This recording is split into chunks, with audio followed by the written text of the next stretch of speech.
ভাৰতে সকলো টুকিছে জুবিনদাৰ মুখলৈ চাই।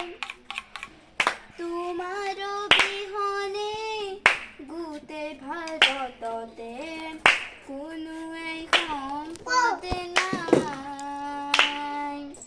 অসমে ভাৰতে সকলো টুকিছে জুবিনদাৰ মুখলৈ চাই।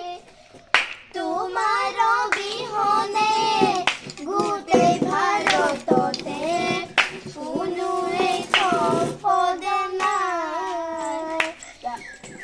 ছিংগাপুৰলৈ কোনে লৈ গৈছিলে